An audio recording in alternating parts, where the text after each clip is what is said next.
luxury hotel, her fingers digging tightly into my wrist. She wanted to humiliate me. Standing directly in front of my dad's billionaire boss, Mr. Sterling, she sighed dramatically and said, "This is our daughter, Alyssa. We try to support her, but she's always been the failure of the family. She never amounted to much." The entire table of high-profile executives went dead silent. My dad looked down at his shoes in sheer embarrassment. But Mr. Sterling didn't laugh. He just stared at me, then looked down at his phone, blinking rapidly as his face turned entirely pale. He looked back up at my mother, his voice trembling as he spoke into the microphone. "Ma'am, you need to watch your mouth. Your daughter's parent company literally signs my paychecks." The room gasped. My dad turned around slowly, his jaw dropping as the truth finally unraveled. "My name is Alyssa. I am 27 years old, and for as long as I can remember, I have been the designated failure of my family. In my mother's eyes, success only came in one specific flavor: a traditional corporate job, a massive salary right out of college, and a title she could brag about to her friends at Sunday brunch. My older brother, Austin, was her golden child. He went to an Ivy League school, landed a corporate consulting gig, and wore tailored suits that cost more than my monthly rent. I, on the other hand, was the creative black sheep. When I dropped out of my master's program to pursue my own path in technology and software development, my mother practically disowned me. She told everyone I was a college dropout who was barely getting by, renting a cramped apartment, and living on instant noodles. For years, I endured the constant, passive-aggressive remarks at every single family dinner. If Austin bought a new car, my mother would look at me and sigh, asking when I was finally going to get a real job. My dad was different. He was a quiet, hardworking man who had spent 30 loyal years as a mid-level manager at Sterling Global Logistics. He just wanted peace, but he was too exhausted by my mother's overbearing nature to ever stand up for me. When his official retirement gala was announced, my mother demanded I attend. She didn't want me there to celebrate my dad. She wanted me there as a prop to make Austin look even better. What my mother and Austin didn't know was that while they were busy laughing at my cramped apartment and assuming I was a broke failure, I was quietly building a massive B2B tech empire. I had spent the last 5 years working 18-hour days, coding until my eyes bled, and building a software infrastructure that revolutionized supply chain automation. 3 years ago, I officially founded Horizon Tech Solutions. I knew exactly how toxic and greedy my family could be, so I intentionally kept my name entirely off the public records. I used a blind trust, top-tier corporate attorneys, and an anonymous holding identity to run the company as a completely faceless chairperson.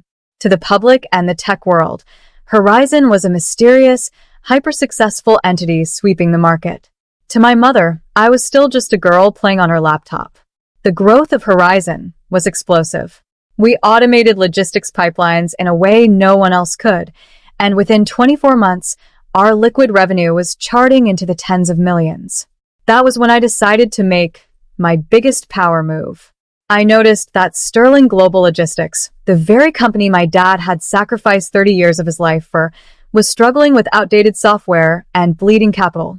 Through a strategic, quiet market acquisition, Horizon Sterling Global's parent conglomerate. By the time the paperwork cleared, my anonymous holding firm owned a 51% controlling stake in the entire operation. Without a single soul in my family realizing it, I had officially become my dad's ultimate employer and the absolute boss of his billionaire CEO, Mr. Sterling. The night of the retirement party arrived, and the atmosphere inside the luxury hotel ballroom was incredibly tense.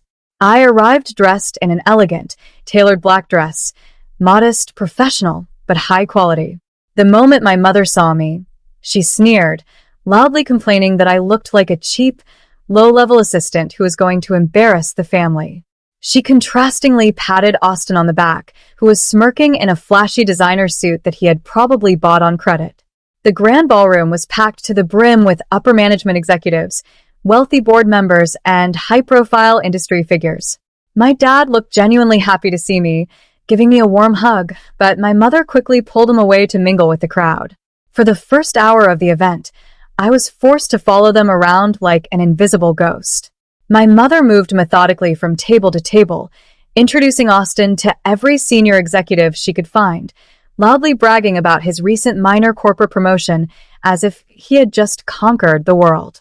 Whenever someone politely turned to me and asked what I did for a living, my mother would quickly cut in, waving her hand dismissively. She would tell them that I was just trying to find myself in freelance web design, actively rewriting my life as a sad cautionary tale while Austin basked in the spotlight. I kept my mouth shut, watching the arrogance build up in the room, knowing the night was still very young. My mother's eyes suddenly locked onto table one, where Mr. Sterling, the billionaire CEO of Sterling Global, was conversing with his top-tier board members. Seeing an ultimate opportunity to secure a high-level corporate favor for her golden child, she tightly gripped my wrist and dragged me over, with Austin and my dad trailing closely behind. "Mr. Sterling," she chimed, her voice dripping with artificial sweetness as she introduced Austin. "This is our son, Austin. He's a brilliant consultant, and we're hoping he can follow in his father's footsteps here." Mr. Sterling smiled politely, nodding at Austin, before his eyes shifted over to me. My mother immediately seized the moment to deliver the crushing, pre-planned insult right to his face, just to make Austin look superior. "And this is our daughter, Alyssa," she sighed dramatically. "We try to support her, but she's always been the failure of the family. She never amounted to much." The entire table of high-profile executives went dead silent. My dad stared at the floor in sheer humiliation, but I simply stood my ground, maintaining absolute, calm composure. Mr. Sterling didn't laugh or agree. Instead, he stared intensely at my face, a look of sudden, profound realization washing over him. He pulled out his phone, his fingers trembling as he opened the secure, private acquisition registry of his parent company, checking the encrypted digital profile. He blinked rapidly as his face turned entirely pale, looking from the screen back up to my mother.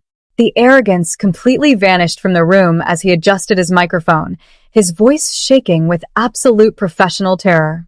"Ma'am, you need to watch your mouth," he stammered out. "Your daughter's parent company literally signs my paychecks." The microphone caught every single word of Mr. Sterling's announcement, sending it echoing across the massive hotel ballroom. The ambient noise of clinking glasses and chatter stopped instantly as a suffocating wave of shock paralyzed the entire room. My dad turned around incredibly slowly, his jaw completely dropping as he looked at me, his mind desperately trying to process that his quiet, tech dropout daughter had been his ultimate boss for the past 3 years. Austin's smug smirk vanished instantly, his face turning an ash-gray color as he stared at the billionaire CEO in total disbelief. My mother stood frozen like a statue, her hand still hovering in the air, looking back and forth between Mr. Sterling and me as if she had just seen a ghost.